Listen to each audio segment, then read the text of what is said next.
Good morning, this is Shelby Law with the Great Basin Prescribed Fire and Smoke Briefing for Wednesday, October 8th, 2025. I'm jumping to the punchline here to start off our forecast. This is a 7-day precipitation total and just highlighting the fact that we're going right back into a wet pattern, really starting tomorrow across the Great Basin with some southerly moisture and then another cold system expected for this weekend. Fire activity has been pretty light with just a few fires popping up mainly over the southern portions of the Great Basin. Most of these fires are staying on the smaller side, but we do have some dry fuels down there. If we look at the precip for the past 7 days, of course, we had a very significant storm over the weekend for the northern portions of the area, northern and central areas, but the southern Great Basin has stayed dry, quite a bit below normal over southern and eastern Utah, where we would expect to see some of those fires still being a little bit problematic right now. But that's all about to change. First, looking at our current snowpack here, we just have still a few inches left from our snowstorm over the weekend. Some of that has melted off, but we're looking at just a few inches still over the western Wyoming mountains and then the Uintas in Utah as well. This morning's satellite imagery shows a low pressure trough off the Pacific coast that's going to be impacting us this weekend. And then we can see a little bit of this moisture from the remnants of Tropical Storm Priscilla that are going to be making their way northward over the coming days into mainly the southern and eastern Great Basin. Okay, so again today, low pressure system off the Pacific Northwest coast, and then Priscilla here off the coast of Baja California will be bringing some moisture northward, or sending its moisture northward over the coming days, but generally a dry day for the most part today. Ventilation rates are high across the area.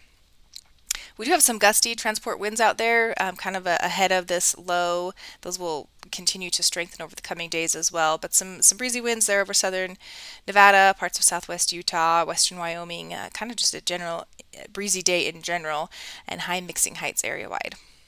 Minimum relative humidities are on the lower side across the southern Great Basin with slightly higher values further north, and maximum temperatures are mostly in the 70s across the area, so a beautiful early fall day out there today.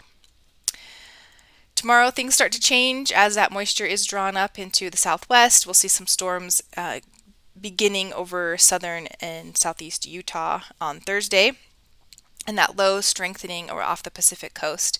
Ventilation rates still staying pretty high across so much of the area, maybe some slightly lower values over eastern Utah. Some of that moisture begins to make its way up into the area. Transport winds really pick up on Thursday, especially across central Nevada, kind of being influenced by that low off the coast, and then some winds over central Idaho as well, and to some extent over western Utah. Mixing heights are pretty high over Utah and Nevada, slightly lower over Utah where we're seeing that moisture moving northward. So precip for Thursday again is expected over Arizona Strip, southern Nevada, and into central and eastern Utah. Minimum relative humidity is coming up pretty dramatically over Utah and southern Nevada. Still some drier air in central Nevada where we're expecting to see some of those stronger winds.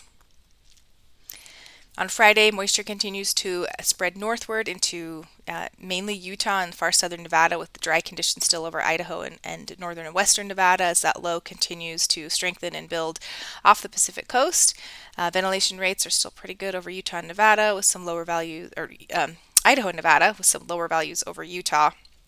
And Friday should be another breezy day or gusty day over Idaho and Nevada, again out ahead of that low pressure system that's strengthening off the Pacific coast.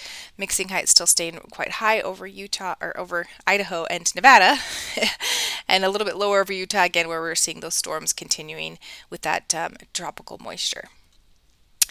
So Friday storms again expected across much of Utah, southern Nevada, and even some moisture moving up into eastern Idaho and western Wyoming on Friday. The deeper moisture is going to be just to our south and east, but some of those heavier precip totals could be seen over the Arizona Strip and into far southeast Utah. So potential for some flash flooding possible with some of those heavier storms. Maximum temperatures again on Friday still looking pretty warm. We're going to hit 80, low 80s in the Snake River Plain. The temperatures do come down a bit over eastern Utah with those storms in the area, but otherwise still warm and dry further north and west. The 3-day precip totals are shown here. Again, looking for pretty decent precip totals over the Arizona Strip, southern Utah, southeast Utah. Some of these shades of blue are going to be 3/4 of an inch to maybe an inch and a quarter. The purples are an inch and a half to an inch and 3/4. So definitely some flash flooding concerns potentially as we head into that Friday to Saturday time frame. Clearing index for the next couple of days is going to be very high for Utah. Maybe starting to see some lower values on Friday with increased storms. On Saturday, that first low pressure trough begins to move into the Pacific Northwest, sending the cold front into much of the western and northern portions of the area for a significant drop in temperatures across the area. Ventilation rates still staying pretty decently high over Utah or over Idaho and Nevada and much of Utah as that low swings through. Sunday, again, we'll see cooler temperatures across much of the area with some drier air moving into Utah and Nevada temporarily and ventilation rates staying high. Monday, another trough of low pressure develops across the Pacific Northwest, sending another cold front into the area, keeping temperatures cool, and we'll see precipitation picking up again over Idaho and northern Nevada. Ventilation rates staying high. And that trough continues to move eastward through the Great Basin on Tuesday.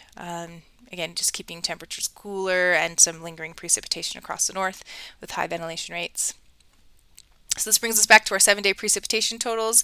Again, all the precip coming to the southwest and to Utah. That's the short-term tropical remnant moisture. And then this precipitation across the north will be coming in later in the weekend, kind of that starting on Saturday across the north and continuing to the first part of next week. Nevada sees a little bit lighter precipitation, but they'll see some in the coming days. And then just a tease for our snowfall forecast. It's just one model, so take that for what it's worth. But we are this model is forecasting in these purple tones 6 to 12 inches, and then in the redder tones 12 to maybe 18 inches or so. So a decent snowstorm, a decent fall snowstorm is expected across the higher elevations anyway as we head through the weekend and into early next week. The extended forecast, October 15th through the 21st, keeps temperatures cool along the west coast, and above normal precipitation is expected over mainly Utah, southern Nevada, and up into western Wyoming, with drier conditions over the Pacific Northwest. That concludes today's briefing. Please check back on Friday for the latest updates.